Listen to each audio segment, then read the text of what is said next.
বাংলাদেশের আসন্ন জাতীয় সংসদ নির্বাচনকে অবাধ, নিরপেক্ষ এবং স্বচ্ছ করার প্রয়োজনে বাংলাদেশের মানুষের গণ আকাঙ্ক্ষা অনুযায়ী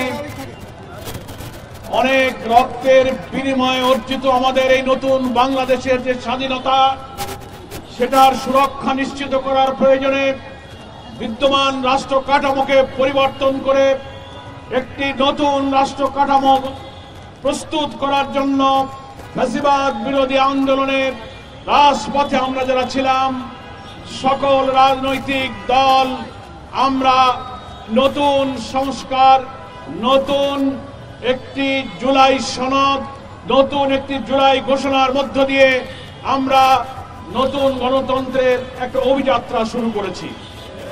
কিন্তু আমাদের সেই দাবি আদায়ের পথে অনেক ষড়যন্ত্র, দেশি বিদেশি নানান চক্র এখন সক্রিয় হয়ে উঠেছে।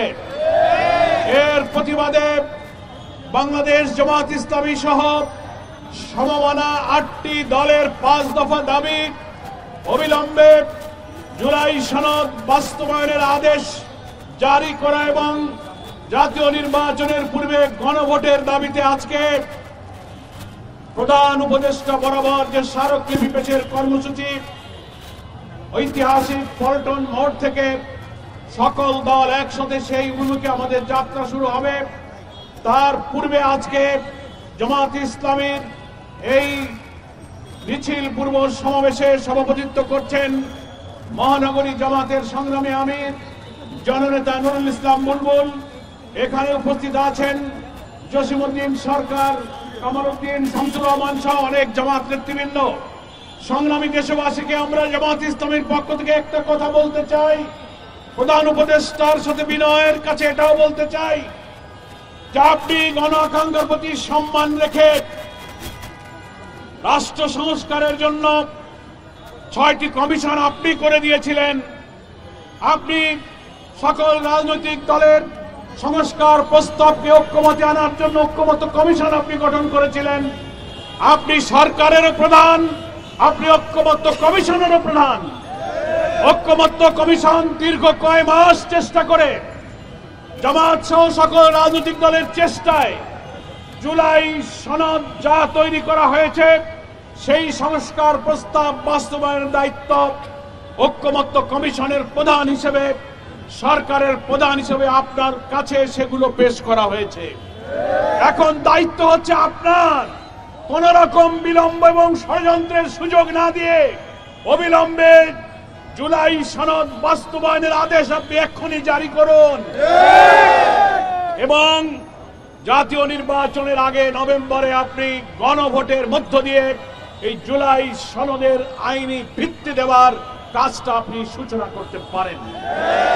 যদি আপনি তা না করেন তাহলে আপনি জনগণের আকাঙ্ক্ষা পূরণের জন্য আপনি যে সম্মান অর্জন করেছেন এই দায়িত্ব আপনার, ফলে এটা আপনি করতে না পারলে আপনার মর্যাদাকে আপনি নষ্ট করবেন। আপনার মর্যাদা, আপনার সম্মানকে অক্ষুণ্ণ রাখার প্রয়োজনে আপনি রাজনৈতিক দলকে এক টেবিলে বসার জন্য আহ্বান জানিয়েছেন। আমরা জামাত ইসলামীর পক্ষ থেকে আগেই ঘোষণা করেছি আমরা প্রস্তুত রাজনৈতিক সংকট নিরসনে আমরা এক টেবিলে বসবো, কিন্তু সেখানে সরকারকে মধ্যস্থতার দায়িত্ব পালন করতে হবে। খেলায় দুটো দল থাকে কিন্তু একজন রেফারি লাগে, নাকি বলেন? আপনি রেফারির দায়িত্ব পালন করুন। আমরা সহনশীলতা, আমাদের মধ্যে নেগোসিয়েশনের দৃষ্টিভঙ্গি রেখে জাতীয় স্বার্থে আমরা অতীতেও ছাড় দিয়েছি। প্রয়োজনে সকলে ঐক্যমত্য হলে আমরা বৃহত্তর ঐক্যের মধ্য দিয়ে নির্বাচনকে ফেব্রুয়ারিতে সুষ্ঠু করতে চাই। কিন্তু আমরা সকল উপদেষ্টার নিরপেক্ষ ভূমিকা চাই।